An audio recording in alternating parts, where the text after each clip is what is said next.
Hi, I'm Dr. Ellen, the Midlife Whisperer, and I hear you and I've got you. Think of me as the one-stop shop for all your midlife needs. I'm a psychologist, registered dietitian, nutritionist, board-certified health and wellness coach, and mindful self-compassion teacher. I'm also an author and podcast host with over 30 years of experience empowering midlife women.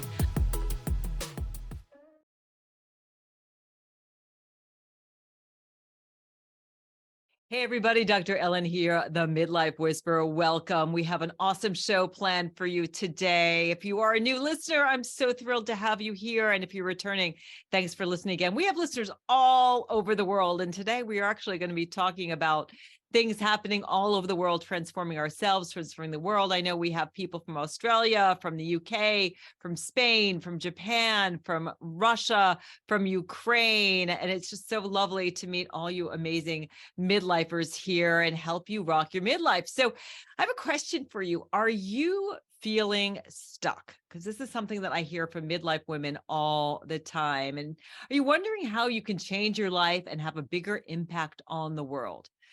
Well, today's show is going to help you step outside your comfort zone and transform the world.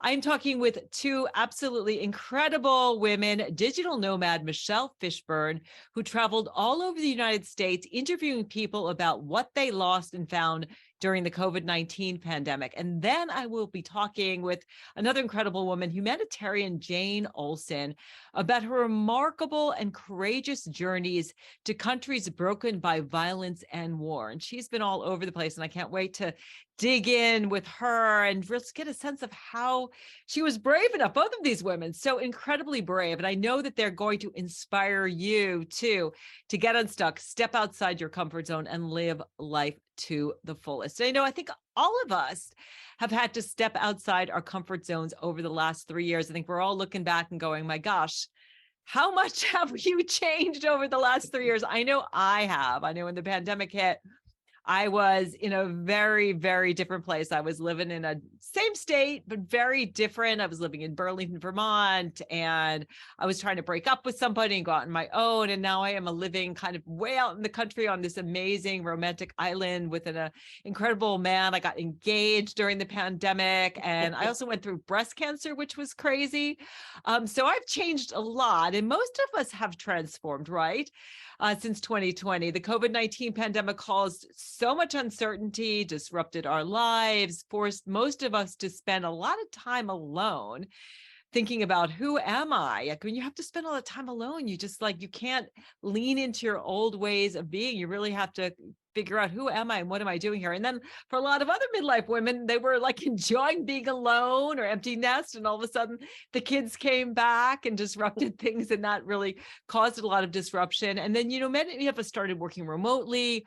Other people experienced job loss and financial hardship. And I think all of us were really forced to change how we interact socially, take a look at what things we took for granted, and also really look at the existing inequalities and systemic issues that need to be changed. So it's been a powerful time where I think almost everybody feels like on the planet transformed in some ways. And it really turned our lives upside down and forced us to step outside our comfort zones and do things in a new way, woke a lot of us up, including my first guest, Michelle Fishburne. And Michelle and I got connected on Facebook. If you're not following her on Facebook, she is is it the domestic nomad, Michelle? The happy nomad. The happy nomad. I think it was Instagram, Ellen. Yes. It was Instagram, right? The happy nomad. So we met on Instagram, and this woman is definitely traveling the country in an RV is on my bucket list. My man, Ken, and I went to the world's largest RV show back in September and, got in RVs that were ridiculous with fireplaces. I mean, you can deck it out. It's amazing what you can get, but that's kind of been a dream of just to get a smaller, what you're doing the truck camper kind of thing. And so I've been following her and oh, wow, she is so cool. But during the 2020 COVID spring, she lost her job and could not find another, notwithstanding months of trying. At the end of July 2020, when the lease on her post-divorce house was up and her youngest was off to college, Michelle found herself without a house, a spouse, a job, or kids to take care of. Talk about a shakeup. So that is what she did not have. But what she did have was a 2006 motorhome, curiosity, and experience RVing all over the country. So she combined all of these into a cross-country project, interviewing people about their lives during the pandemic. She RV'd 12,000 miles and interviewed hundreds of people. And now she's got a book, which is just about to come out. Who Are We Now? Stories of what Americans lost and found during the COVID-19 pandemic. I know she's got a wealth of wisdom and enthusiasm to share with you, as well as this like midlife mojo of like, yeah, I'm going to leave it all. And she's actually interviewing. I can see she's in her RV. She's living in a tiny house on wheels. Welcome to Rock Your Midlife, Michelle. Thanks for being here. Thank you, Ellen. It's been so much fun to watch you on Instagram over the last couple of years. And, as you were mentioning, everybody has a story. The highs and the lows and the sideways and the uncertainty. It has been breathtaking. Yeah, that's a really nice thing. I think social media has a dark side, right? But it's got this other side where we are able to connect and see people. And I love, you included all of these amazing midlife women who are like rocking it. Like you're like up on top of your friggin' RV dancing. I'm really curious who shoots those. So I just have a tripod, and I put the iPhone on the tripod, and I just hit play, and I climb up a ladder on the back of my motorhome, and I stand up there and I dance. And are you having as much fun as you look like you're having? Some days, yes, and some days, no. That's the way life goes, right? One of the things I've learned is that there'll be peaks and troughs, and when you are at a peak, you ride it like you're on this great wave, right? You just ride that peak, and you recognize that you're on that peak because there's going to be a trough. And when you hit that trough, it's nice to remember that there will be another peak and how it felt on the prior peak. So yes, some days I'm doing great and some days I'm not. Yeah, that definitely is true. And I think midlife, I always talk about it being a roller coaster. And I think the pandemic too was a roller coaster of moments of up. I mean, I remember that May when everyone was getting the vaccinations and we were like, it's over, it's all good. And then it was back to lockdown and it's been crazy, but you've been shining throughout. So tell us a little bit about your very unusual 2020. How did it happen? And I'd love to know for listeners, because I know a lot of women are like, yeah, I want to rock my midlife. How did you get through all of the ups and downs of 2020? Because you didn't just have the pandemic, you had a lot more. Yeah, I had a lot more. So January 1st, 2020, I'd just gotten back from a vacation in Grand Cayman with my family. And I was nice and tan and I was happy and I was loving my job being a national events and partnership and PR director for a nonprofit. And I remember telling people over Christmas how fortunate I was that my life was just humming along. And then on January 17th, an unknown virus attacked my 8th cranial nerve and took out my vestibular system, which means my balance and my hearing in my right ear. And so I was walking with a walker and when I could walk, I mean, that took about a week, I guess, or maybe several days, but it took a while to be able to walk. And so that was the first thing. And then COVID came and I got laid off and I thought, I went to UVA Law School. I was an international trade attorney for a decade. I'll be fine. I've got so many skills and I'm smart and I can do this and people will see my value. Well, that didn't work out. 86 customized cover letters later, just like you said, nobody wanted me by the middle of July. I even offered my services for free and people wouldn't take me. Literally, I was like, let me just intern for you. I was 57. They're like, no, thank you. So I had this moment of, sometimes I think in life, and probably Jane can relate to this too, that some of the big decisions you have to make come down to something very specific, a very specific decision you have to make. I had to decide where to tell the movers to put my stuff when the lease was up on July 31st.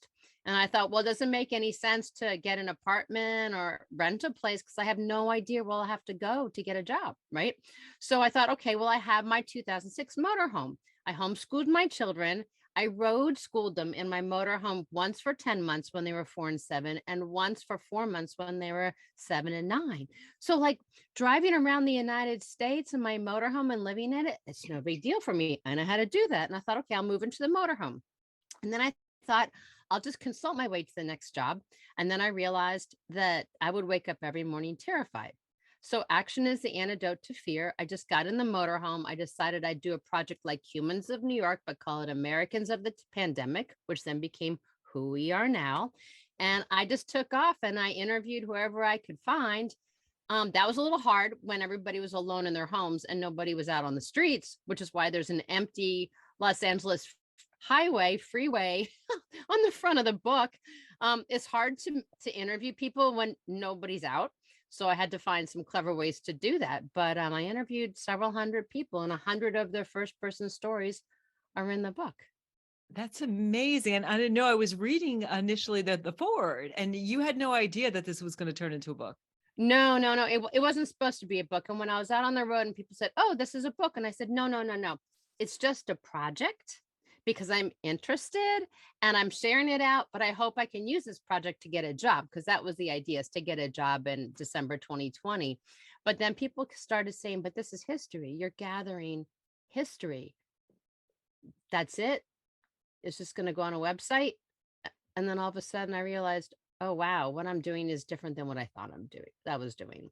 And so I sent one email to UNC Press over Christmas and I said, "Is this a book?" And they said, "Yeah, actually it is." And so that's what's coming out on March 14th in hard copy.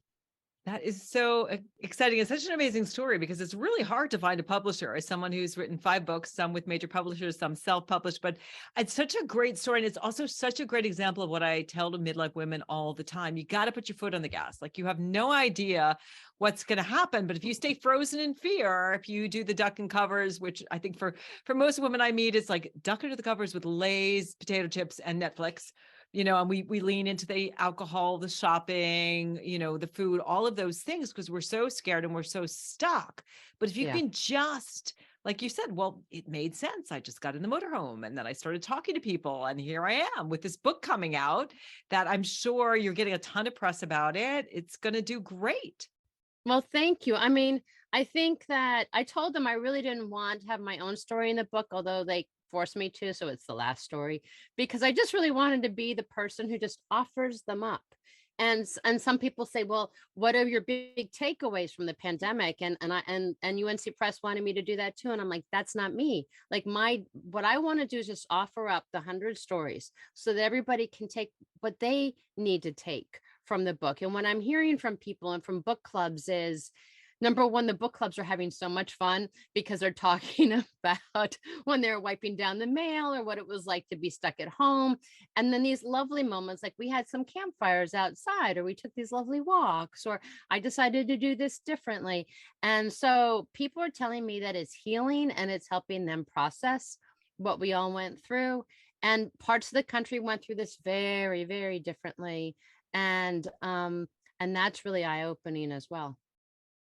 Yeah. What were some of the standout stories and instances? I know we all remember those kind of things. Like, for me, I think it was the just how quiet it was. Like, I was in an apartment, post-divorce, close to a pretty busy highway. And it was like, there was all of this peace and all of these animals, and people were suddenly kind of nicer. It was a slow down. There was a little loveliness to it. But what are some of the highlights of the stories that you share in the book, Who We Are Now? Well, first of all, I wanted to say that Bonnie Marcus at Forbes, she went ahead and published an article today about the book, but also about 2 stories in the book, Christina Wong and Gabrielle Fitzgerald. So if anybody's interested in hearing Gabrielle's and Christina's stories, and they're amazing, go ahead and go to Forbes and just Google my name and you'll find it. So I'm going to put that there, but those, you should go check those out. But this is my favorite story. I think we went from the blind grind to the pandemic pause. And that during the pandemic pause, we all really started thinking about each other. I mean, I think everybody started thinking about each other. And I think it started when we saw the people in Spain on their balconies, hitting pots and pans and singing. And We kind of all just looked up a little bit. And my favorite story about that is I was between Marfa and Alpine, Texas in January 2021. And Jamaica was early February. And I was roadside because I had low tires. And this gentleman had a pickup truck with a generator. And he said, I'll blow them up for you. His name was Calvin. And he was a rancher. And we were talking. He was asking about what I was finding. And he said, my life's been pretty good. In fact, things have actually been better this year. He said, but I just can't shake thinking about the restaurant owner in New York City. Like, how are they doing? And I said, well, as a matter of fact, Calvin, I just spoke to Dominic, who's got an Italian restaurant in Manhattan 3 days ago by Zoom. And he's taken a financial bath because he still can't have people eating inside of his restaurant. And he is mad as a hornet, right? And then Calvin said, would you please tell him that a rancher in Texas is thinking about him? And so, of course, I called Dominic and I said, Dominic, a rancher in Texas is thinking about you. And he's like, no way. But that's what I found is almost after every interview, the hundreds of interviews I did, people would say, how are other people doing out there? Like, can you tell me like how people are doing? We all wanted to know. And I think, here we are, March 2023, 3 years later. And I think if we're not back to the blind grind, it seems like we're very close to it. So that beautiful period where we're each spending a little bit of time each week just thinking about each other, hopefully that still sticks with us, because I think it was a beautiful part of who we are when we think about other people. Yeah, that's a beautiful story. And it really is true that we all are connected and that the internet has made us even more connected. Like I feel so connected to you, even though we've never met. And I've seen these Right. beautiful pictures. I feel like I know you, and we can see all of these stories of people all over the world. And that's just how we really do care. And when we care about other people, it lights something up in ourselves. Like human beings are naturally altruistic. We like to care and nurture and support each other. Mhm. That is so true. So I want to get back to a little bit to your story, because I think it's so, we're about the same age and it's so relevant for midlife women. What did you do when you were frozen with fear? What did you do when you were like, oh my God, I don't know where I'm going to live? And oh my God, where am I going to get money? And nobody wants to hire me. And I can't believe this. I'm, 57 years old and unemployable, but I'm a lawyer and I have all of these skills and abilities. What did you do to go from that place of just like, I just want to give up. This is exhausting. I can't do this. And during all of the pandemic, I don't know how close to then you were divorced as well, but how did you get over that frozen from fearness? Well, I think it was a gradual process when I started to realize I was having a hard time getting a job and I needed to reorient my thinking. I got out a super huge, actually, I went to the thrift shop, got a super huge whiteboard, and I wrote limitless on the top, just limitless. And I wrote down things I was enjoyed doing and things I was good at and places I wanted to go and dreams I had. And I didn't judge any of them. I just threw them up there. And it sat there like that for several weeks. And I'd walk by it, I'd look at it, and I'd think. And so that was, I think, the beginning of the germination. I love that book, Who Moved My Cheese. I recognized that my cheese might be getting moved and that I would need to think about the maze that's out there and where else I was going to have to go to get the cheese. So that was the first part. And then the second part was that concrete moment of, okay, you can't live in your house anymore, where you're going to live. And that was the motorhome. And then the realization that I couldn't live in just one place where I'd wake up every morning terrified. I had to do a run, Forrest, run thing. And then the Humans of New York piece. But still, even though I had all that together, in the early part of August, when I took my daughter to Hilton Head, right before I took her to college, I'm sitting out in the beautiful day, sunny, at the beach, feet in the water. And I thought to myself, I don't care if I live another day. Now, I wasn't going to do anything about it, but I was pretty certain that the rest of my life was going to be gray, that I was just going to get a job that was going to pay an income, and that the best part of my life was over, which was raising my kids, and that I was done. And I was just going to live as a shell of a person for my kids and my parents.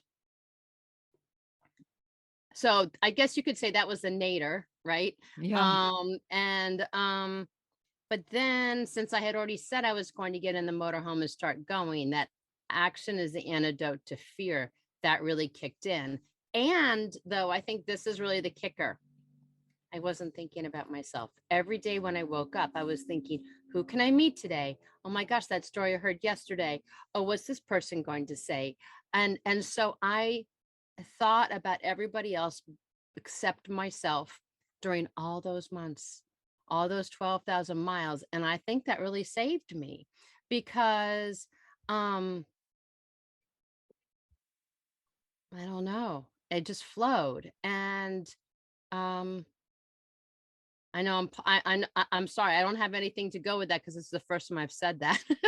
Yeah, and I so, just as a compassion, I so appreciate you sharing the vulnerability. And for people who are listening, because I know a lot of women are at this place where, the kids have left and they're feeling like that was my role, that was my job. And then you had divorce. Okay, now my husband's left and now my job's left. And now I don't even have a house. Like, who am I without all of this identity fixtures in my Right. life? Who we are Yeah, now. who we are now. And divorced, alone. I'm still standing. Yeah, I'm yeah, dancing yeah. on my motorhome, right? But in all seriousness, I think one of the keys was, and I didn't realize I had done this until somebody said it, not about me, but as a principle, whenever there is scarcity, there is also abundance. And what I've realized in retrospect that I did was the scarcity was I didn't have a job. The abundance was time. I had so much time, it was uncomfortable. I had so much time, it was embarrassing. And I went ahead and used that time, leaned into that time, and created something that got me either back on track or on a different path that I'm enjoying just as much, if not more. So, and my father, and I won't go into it right now, but my father used that same principle to save the astronauts on Apollo 13. So I know that it works from a scientific point of view. It also works from a life point of view. Whenever there is scarcity, pause. Don't focus on the scarcity. Say to yourself, what do I have in abundance? Yeah, and that's just such an amazing example of law of attraction, right? Like getting a whiteboard and just going limitless, looking at all, because we always have so much. There's always an abundance of trees, an abundance of air, an abundance of water, and an abundance of love, and an abundance of connection. And I had no idea, because I look at you and it's interesting with Instagram. Again, it's that, that the shadow side, the good side, because we're all like looking like how great we are. Like even when I'm getting radiation treatment with breast cancer and I'm like dancing around in my shiny shoes, like, yes, I'm getting radiated, but but then we're also showing the vulnerability, but you looked like, I've always seen you as just this amazing, fun superwoman. So I appreciate you sharing that you had this moment where you were just like, I've absolutely no idea. I've hit rock bottom and I don't know what's going on, but you got in action. Like you took major steps. You got in your RV, you got that whiteboard, you remembered your dad. And it sounds like you also really drew on a lot of your skills and experiences. Tell us a little bit about how, I think that's a big piece too. When you're looking to rock your midlife, you have to sort of excavate and say, okay, what did I love to do as a kid? What was I really good at? What did people tell me that I'm awesome at? Maybe I like make the best chocolate chip cookies in the world, or I have a beautiful singing voice, or I'm always that person who people can listen to. So how did you use your previous skills and abilities to help you dig yourself out of the hole and start to really be on that upward trajectory to where you are now? So I completely agree with you. And I think that's one of the neatest things about getting older is we realize how many life experiences and skills we have at our disposal. So one of the things predated my life, which is that I'm actually a third generation full-time motorhomer. My grandfather, when he lost his job in 1933, moved he and his grandmother into a camper trailer for 3 years. And then they kept it after they got the house. And my mom grew up going to campgrounds. And then when I was 2 years old, my parents got a camper and they full-timed when they retired for 7 years. And that's when I road schooled my kids. So I had this comfort in the motorhome, this and ease of meeting people I didn't know. Because when you're a kid growing up, going to campgrounds all the time, you're meeting new people all the time. So I drew on that. Number two, being a lawyer, I drew on the fact that what I used to get put on, the cases I got put on a lot were the ones that required interview skills. Um, and so I drew on my interview skills because they kept saying to me, "How did you get them to tell you that?" Like, I don't know. I just, asked a question, shrugged my shoulders, smiled, and it happened. And so I drew on that. And then I do public relations, which is actually just a different form of law in that you're just still trying to persuade somebody or explain yourself to somebody. And so I knew how to connect with a broader audience. And I had done a website for nonprofits, but my friend Charlotte White put together my amazing website. But it was all those skills and my time, being on a volunteer for nonprofits and everything over the years, it just all came together. Beautiful. And I think the amazing thing for me as I hear your story is that you are so on your path and so in flow right now. I mean, it sounds like your book is getting amazing publicity as it's just hit. And, if you're listening and you need inspiration, if you are at rock bottom, Mhm. here are the lessons, get that whiteboard, write limitless on the top, take a look at all the skills and abilities that you have, get support, connect with other people, and, bring in some of that law of attraction stuff where you believe that there's more. And I think every single midlife woman who stands up and reinvents herself, we are all giving each other permission to shine. That's what I love about this space is nobody's competing. Although I do have RV envy, I do want to do that, but we're all just lifting each other up. So I so appreciate you sharing your story. The book again is Who We Are Now. It's coming out on March 14th. So this is happening. You're listening to this on the 15th or after. Get the book. It's amazing. I've started to read it. Really fun stories. We're going to take a little break and we'll be back a little bit more with Michelle. And then we're going to also talk with the amazing Jane Olson, who has worked for decades to promote peace and justice through her international human rights and work and humanitarian organizations. And she's going to have, I'm sure, a lot of tales to tell, which are also going to help you to rock your midlife. Taking a little break and we'll catch you on the other side. Hey, everybody, Dr. Ellen here, the Midlife Whisperer. Welcome back. I hope you are enjoying this conversation as much as I am. Hey, if you want to get in touch with me, check out the midlifewhisperer.com. That's the midlifewhisperer.com. I have a new Rock Your Midlife community just for you, where you can get coaching and support and attend live workshops and meetings to meet other amazing midlife women and actually get coaching from me. And also just get all the support and inspiration you need to really figure out what's next for you. So back to speaking with absolutely amazing women who are rocking it. I want you to meet Jane Olson, and she has worked as a volunteer for many decades to promote peace and justice through international human rights and humanitarian organizations. She chaired the International Board of Trustees of Human Rights Watch from 2004 to 2010 and served as a co-chair of the Women's Refugee Commission, as a founding board member, chair of Landmine Survivors Network, Survivors Corps. She gave leadership to LSN for 12 years. She is the author of an amazing new book called World Citizen, detailing her travels across the world with humanitarian and human rights organizations in war-torn and troubled countries. It's a truly amazing, beautifully written book. She has been to Nicaragua, Ukraine, Cuba, Serbia, Vietnam, North Ireland, and so many more. I know you will be inspired by her and touched by her stories. Welcome to Rock Your Midlife. Such an honor to have you here, Jane. Thank you, Ellen. And I want to say it's quite brilliant that you paired me with Michelle, because we both have been taking journeys, yours around the country, mine around the world. And our main gifts are what we learned from the people we met. Mhm. And that's really was the focus of my book too. Everywhere I met, it's always about the people and people living in very devastating conditions. But I want to ask you, were there ever any incidents where you really feared for your safety? And I'm Mm, talking especially about people that you encountered. Never, not a single time.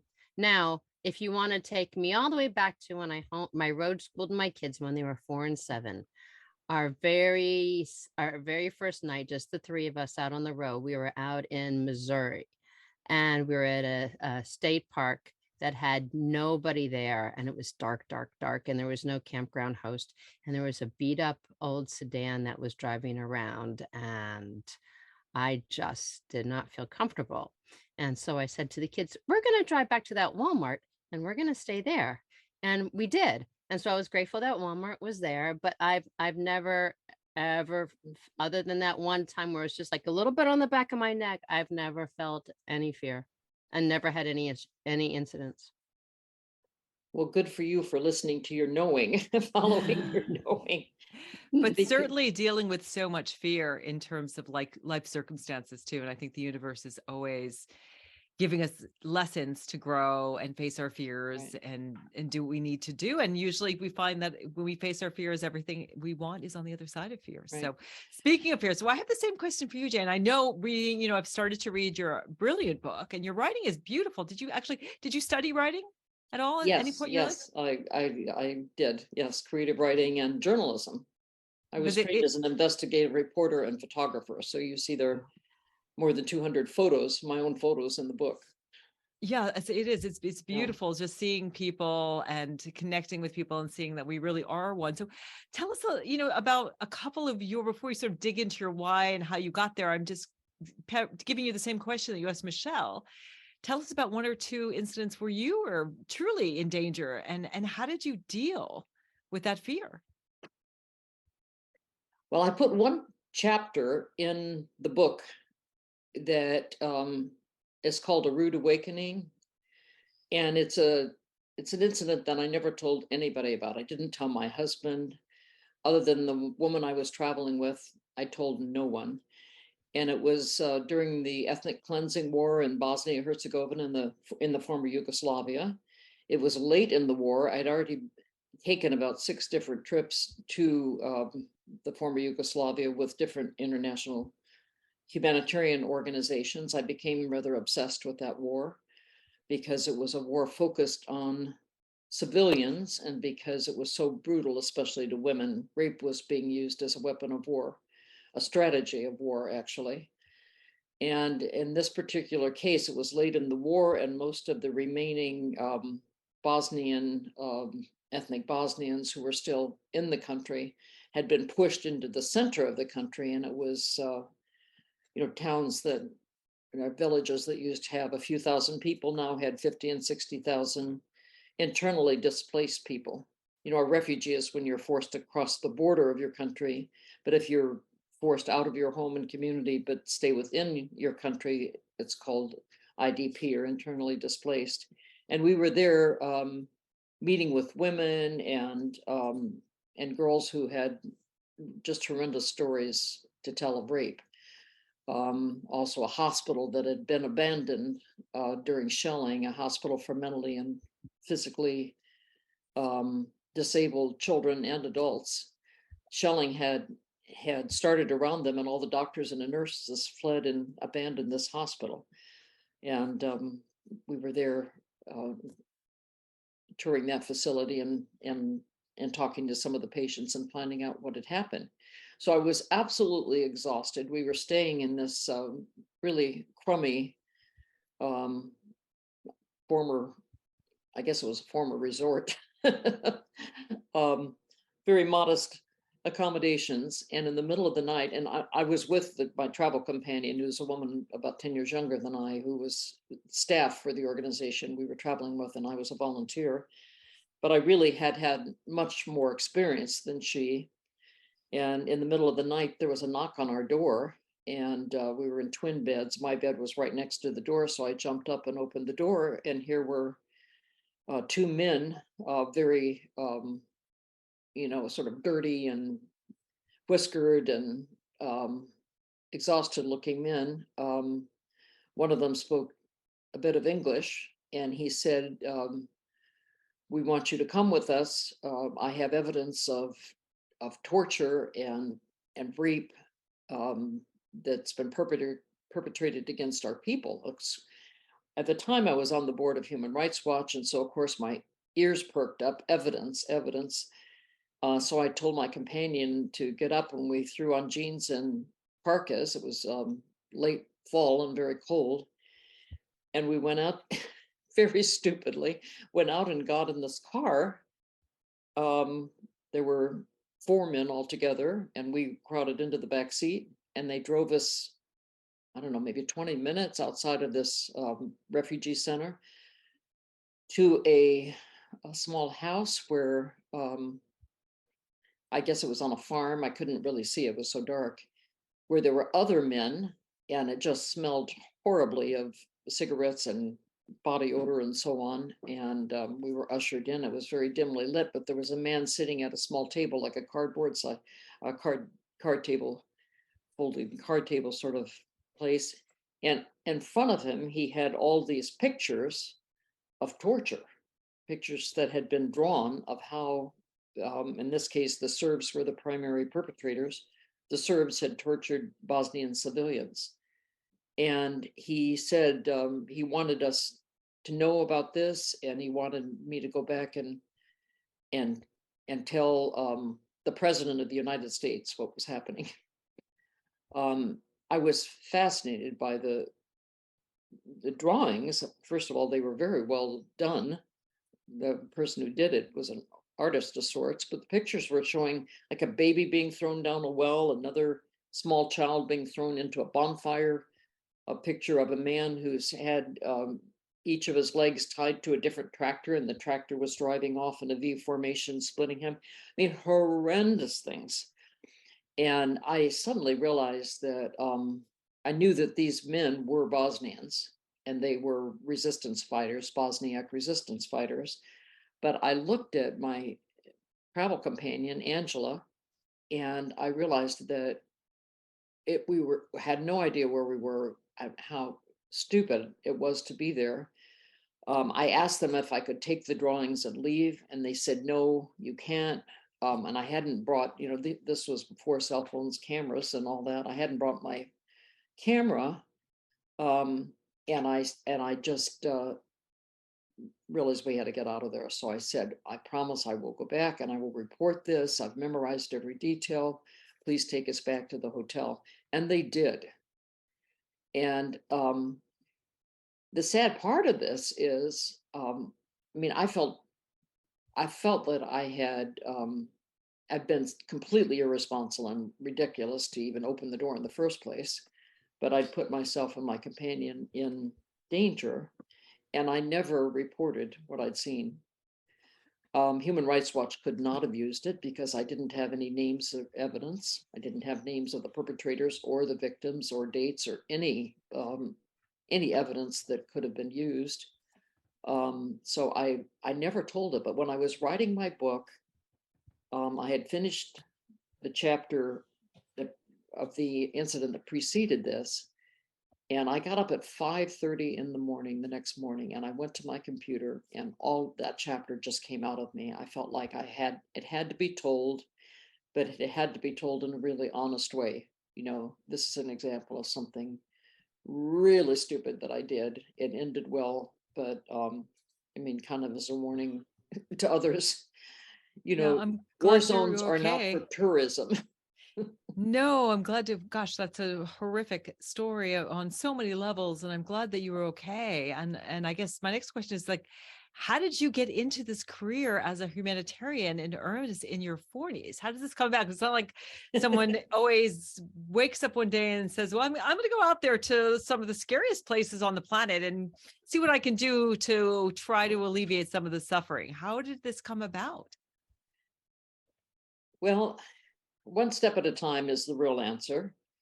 And it kind of came to me. I've always been a volunteer. In fact, I was elected into quite a prestigious women's professional organization as the only person who never had a paid job, really. I was a professional volunteer, but had a lot of leadership positions. And I, I I got involved during, as I said, I was trained as a investigative reporter and photographer. So I've always been interested in the news, and an avid reader of newspapers, always been interested in world events. And I got engaged when I was quite young in the nuclear arms race issue during the Cold War. I really focused on the Cold War between the US and the Soviet Union. And in the early 1980s, we had a massive influx of immigrants coming from Central America, much like happened during the Trump administration, caravans of people coming, especially from Nicaragua and El Salvador, because of a war being fought there. And what was happening is, the US and the Soviet Union had so many nuclear weapons, we couldn't engage each other in war. And I hope to goodness we don't do it now, because we could eliminate all life on Earth. So we had proxy wars in third world countries where we supported what were truly fascist dictators, and the Russians supported communist revolutionaries. And that's what was happening in Nicaragua and El Salvador. So I was invited to go there with a group of 3 other people from Los Angeles on a 2-week investigation of really witnessing,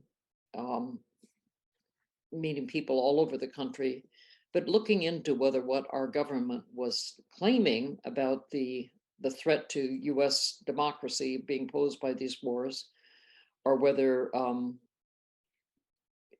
whether there was any truth in that, whether it was an exaggeration. And of course, we found the latter was a great exaggeration. But I met so many amazing people. So listening to your stories, Michelle, makes me realize that it is always about the people. One of them I met was a young woman who I wanted to see what kinds of programs they had, social programs that they had for the very poor people who had been displaced from their homes during the war and so on. And we went into a center where women were being taught to use sewing machines. They were being taught a trade, and I was told that all these women in this program were former prostitutes, and that they realized that that was a very dangerous profession, and they were trying to improve their lives. And so I connected with one young woman who had her children there, and I mean, she just stayed in my heart. And you see victims of war, and so often it is the women and children that are suffering the most. But then what happened is, as the Soviet Union broke up, Ukraine was the first republic in the former Soviet Union to start demonstrating for peace. And I was invited to go on a peace mission where 100 Americans were invited to go on a boat in Kiev, from Kiev to Odessa on the Dnieper River, with 100 Soviet citizens, mostly Ukrainians, some Russians also, and clearly KGB. And that was in 1989. And we went on all these cities that you're seeing now, Zaporozhye and Dnipro, and all the cities that we're seeing now being bombed and shelled by the Russian aggression. And they had been completely closed off to all outsiders, because that was a major center for military weapon production and also nuclear missile production. So people who lived in these cities were not able to leave and come back unless they were involved with the military or government or something. And no outsiders, even Soviet citizens, were allowed to visit them. So we went on this boat, stopped at every port, and we were the first foreigners that they'd ever seen. Wow. And I just so love the Ukrainian people. I mean, it was a festival everywhere we went. And I, as a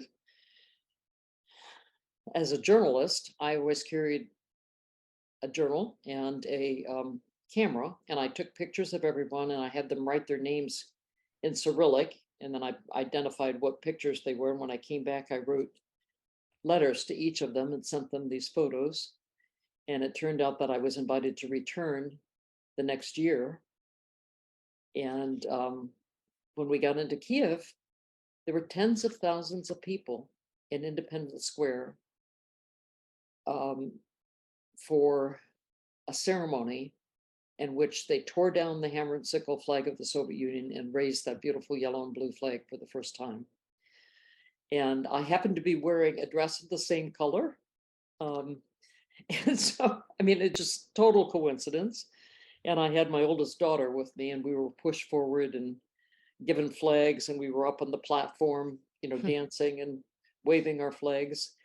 it was the first moment that they brought out those flags. And that was in Wow. August of 1990. So I am watching this war against the Ukrainians with great sadness, because I'm hearing from many people.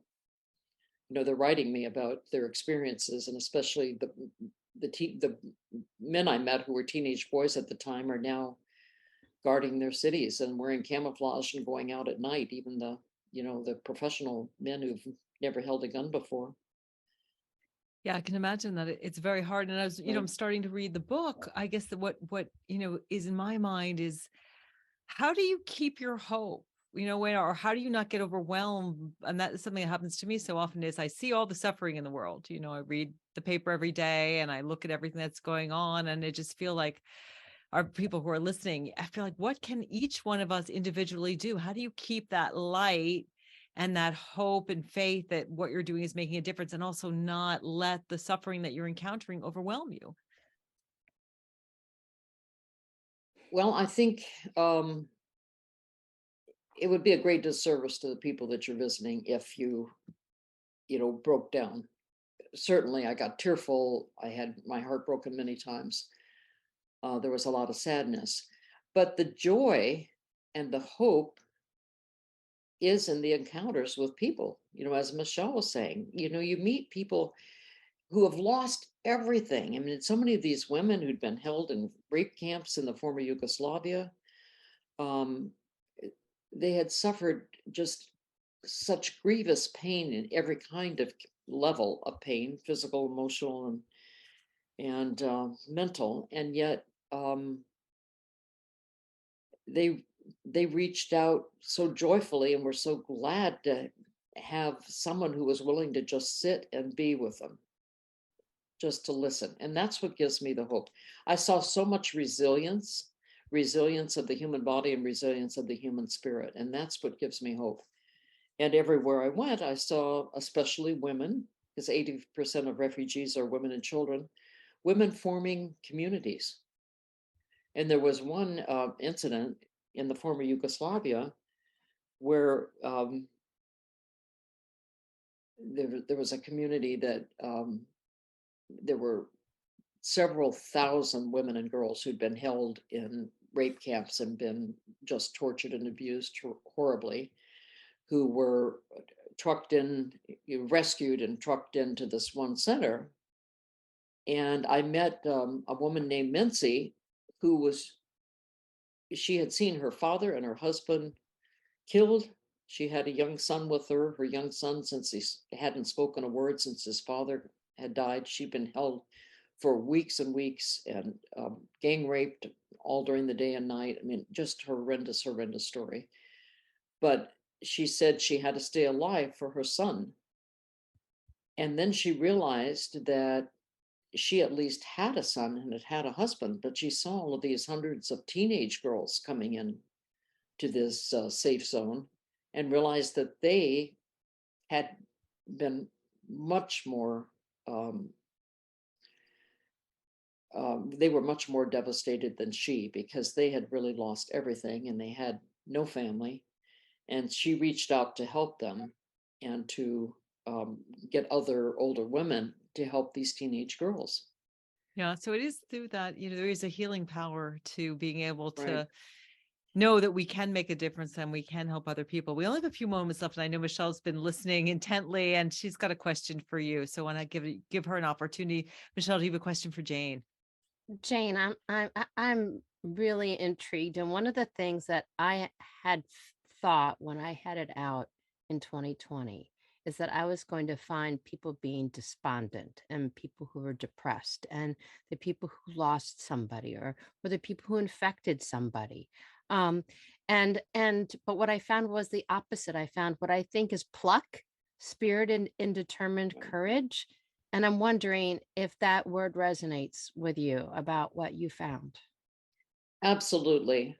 Pluck is a very good word, but I'm going to use the words of Mincy. She said, "We are survivors. We refuse to be victims." Mhm. And she formed a society of women survivors of war crimes. And 800 women had joined, women and girls. And they had to pledge that they would never hate or seek revenge, that they would forgive those who captured them, who tortured them, because they realized they were being ordered to rape and torture. And she said, only if we see ourselves as survivors and refuse to hate can we break the silence of this chain of violence that our country has gone through for so long. And there is a huge difference between seeing yourself as a survivor or a victim.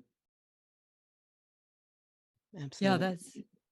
That's huge. That in the darkness, it's like the human spirit can shine brightly. And I think that's something that, part of what drives me, and I think so many of we midlife women is, because the Dalai Lama says the Western women are going to say, we're going to save the world.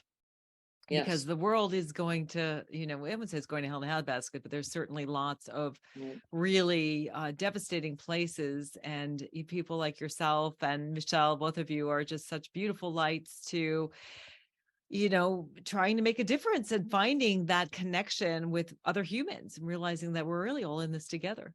Right. It's always the human story. And we are all one. I think we are energetically connected.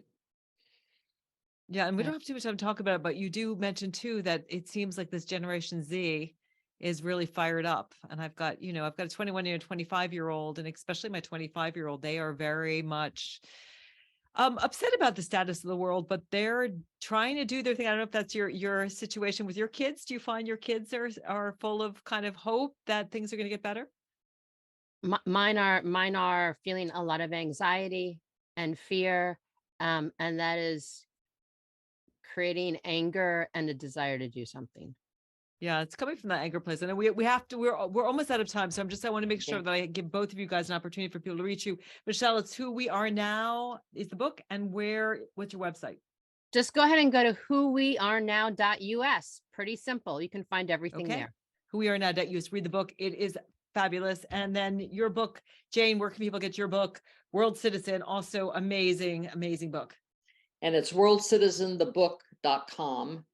Okay. And I have just released the digital, and we'll be posting the Audible book in another week or two, which I narrated. But I want to tell you quickly that I am pushing the definition of midlife. I am That's okay. You're 80 years old, and I have 8 grandsons who are all college age. All right. Well, it's beautiful. You're welcome to the club. So ladies, thank you so much. Everyone, thank you for listening. Check out their books, and we'll see you next week. Thanks for watching.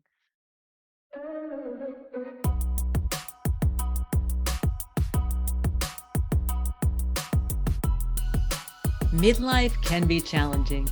You may be sandwiched between growing kids and aging parents, dealing with menopause or a health issue, and trying to find work-life balance. Or maybe your life looks good on the outside, but inside you're feeling stuck and wondering how to get your confidence, energy, and joy back. Hi, I'm Dr. Ellen, the Midlife Whisperer, and I hear you and I've got you. Think of me as the one-stop shop for all your midlife needs. I'm a psychologist, registered dietitian, nutritionist, board-certified health and wellness coach, and mindful self-compassion teacher. I'm also an author and podcast host with over 30 years of experience empowering midlife women. I provide inspiration and wisdom to help you transform your health, your mindset, your relationships, and your life so you can rock midlife.